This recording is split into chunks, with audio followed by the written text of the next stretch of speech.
Yes, mpenzi mtazamaji wa Golive TV. Na hii ni kwa mara nyingine tena. Leo tupo katika mitaa ya Mwananyamala ambako tukio limeweza kutokea na tumeweza kupigiwa na sisi tumeweza kufika bila kukosa. Na hiki ndicho kisima ambacho kimetuleta hapa. Kina vitu gani na kipi ambacho kinaendelea kati ya hiki kisima na hii nyumba ambako ndipo kilipojengwa. Kikubwa tu ni kwamba usiweze kusahau kusubscribe na pia usiweze kusahau kuturn on notification ili mambo yapate kwenda sawa kabisa. Kama unavyoona kisima chenyewe ni kwamba kinaonyesha hakina maji ndani. Na hii kuna sababu pia ambayo inapelekea ya hiki kisima kutokuwa na maji ndani.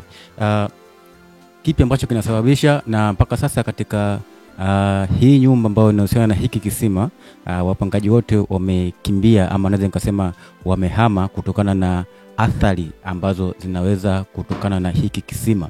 Hiki kisima, nyumba ndo kama unavyoiona, na hiyo ndo nyumba ambayo inasemekana imekumbwa na mambo mengi sana kupitia hiki kisima.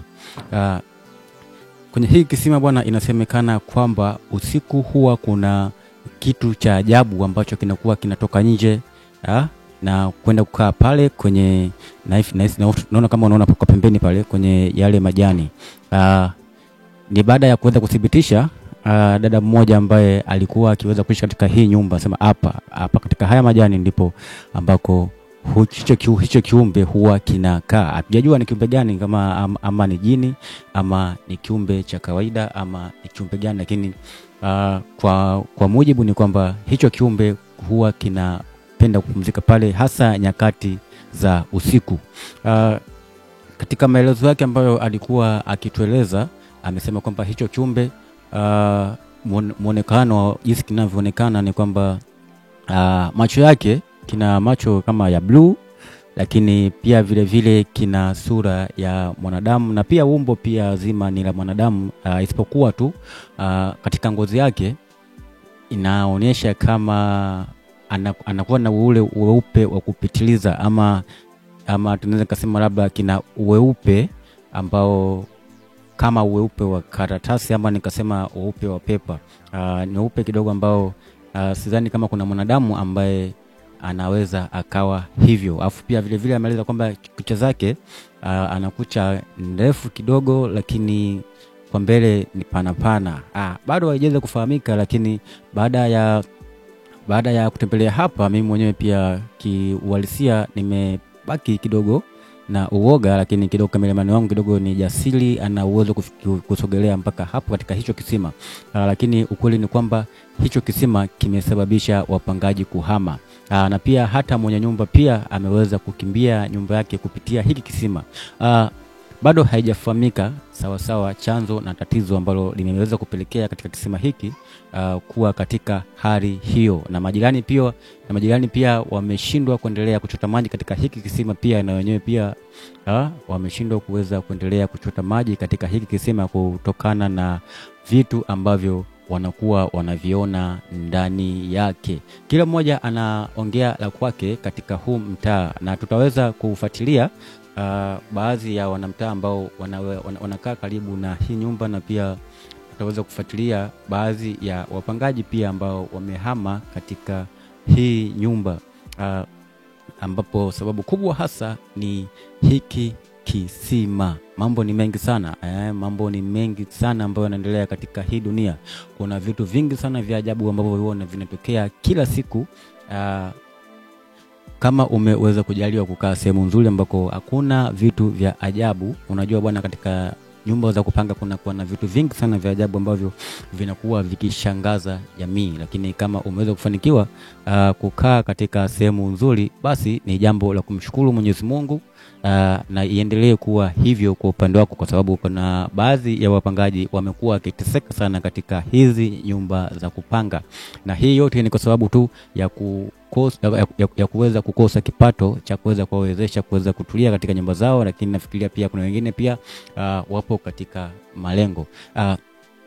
Hiki kisima kimekuwa na vitu vingi sana, yani vitu vingi sana, na kwa mujibu wa maelezo ni kwamba hiki chumbe muda mwingine maana kuna mpangaji ambaye amepata kutueleza kwamba katika hiki kisima kile kiumbe muda mwingine huwa anakiona ndani katika chumba chake ambacho yeye anaishi, lakini baadaye hutoweka. Sasa bado hajafahamika. Sasa ni kitu ambacho sawa, ni kitu ambacho hakijawahi kumzuru mpangaji yeyote ama mtu yeyote ambaye anashiriki shughuli maeneo haya ama anashiriki kuchota maji katika kisima hiki, lakini bado watu wameendelea kuwa na uoga na majirani pia wanaogopa kusogea hata katika hii eneo, katika hii nyumba, kwa sababu tu ya vitu ambavyo vinaweza kutokea. Kisima kama unavyokiona ndani hakina maji ya kutosha, na hii ni baada ya wapangaji tu wao kuondoka, na maji pia yameonekana kutoweka ghafla. Lakini mwanzo wakati wakiishi maji yalikuwa ni mengi na yalikuwa ni ya kutosha kabisa, lakini kwa sasa maji yamekuwa hapo chini sana, hali ya kuwa hakuna mtu yoyote anayeweza kuchota. Hili ni jambo ambalo kidogo limeweza kunishtua mimi pia, nafikiri hata jamii nzima pia imeweza kushtuka kupitia hili jambo.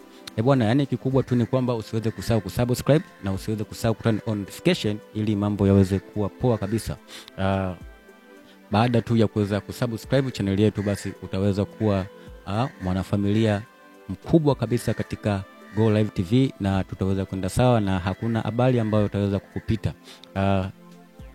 Na vile vile pia ningependa tu tuweze kuombea hiki kitu ambacho kinaendelea katika hiki kisima. Basi kwa imani ya Mwenyezi Mungu na kwa uwezo wa Mwenyezi Mungu, basi tuweze kupata kutoweka na maisha yaendelee kama kawaida. Kwa mwenye nyumba bado sijajua mpango wake hasa mkubwa, kwa sababu naye pia ameweza kukimbia nyumba hii ni kwa sababu tu ya hiki kisima. Naye pia hajapata historia nzima ya hiki kisima, japo alisema tu kwamba hii nyumba alinunua, na aliponunua alinunua pamoja na hiki kisima, kwa bado hajaweza kupata historia kamili ya hiki kisima. Lakini pia mtu ambaye amemuuzia nyumba amesema kwamba hayuko mbali na hapa Mwananyamala, kwa sababu alikuwa na nyumba kama 3 na hii ndio ilikuwa miongoni mwa hizo nyumba 3, na ndio nyumba ambayo yeye alikuwa amenunua, na yeye alikuwa akiishi katika nyumba nyingine hapa Mwananyamala. Nafikiri naye pia tutajaribu kuweza kumtembelea ili tuweze kupata taarifa kamili kitu ambacho kinaendelea katika hiki kisima. Pengine labda kipindi ambacho alikuwa akichimba, labda kuna vitu labda pengine vilikuwa vikiendelea. Basi mpenzi msikilizaji wa Go Live TV, ningependa tu nikuage, na hii ni Go Live TV.